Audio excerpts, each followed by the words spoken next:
আগের ভিডিওতেই দেখেছো মধ্যমগ্রামের একটা অ্যাফোর্ডেবল বুটিক থেকে বেরিয়ে আমরা গিয়েছিলাম মধ্যমগ্রাম কালীবাড়ি দর্শন করতে। কালীবাড়ি প্রবেশের আগে সুকন্যা অবশ্য চৈত্র সেলের কিছু কেনাকাটি করেছিল। সেই কেনাকাটার পর্ব শেষ করে অবশেষে আমরা দর্শন পেলাম মায়ের। 1951 সালে স্বপ্নাদেশে যখন মায়ের মন্দির প্রতিষ্ঠিত হয় তখন মায়ের মন্দিরটি ছিল 8 চালা মন্দির।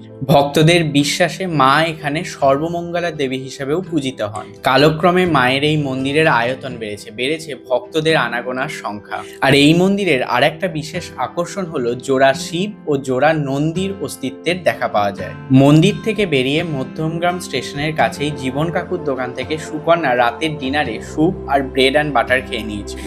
আমার পেট ভার থাকায় আমি আলাদা করে আর অর্ডার দিইনি, সুকন্যার কাছ থেকেই একটু টেস্ট করেছিলাম। অ্যান্ড ট্রাস্ট মি, এই এগ কর্ন স্যুপটা কিন্তু সত্যিই ভালো খেতে ছিল। বুটিকের শ্যুট, চৈত্র সেলের বাজার আর সবশেষে মায়ের দর্শন, এইসব সেরে এবার বাড়ি ফেরার পালা। আর তোমাদের ভিডিওটা ভালো লাগলে do like, comment, share and subscribe for more.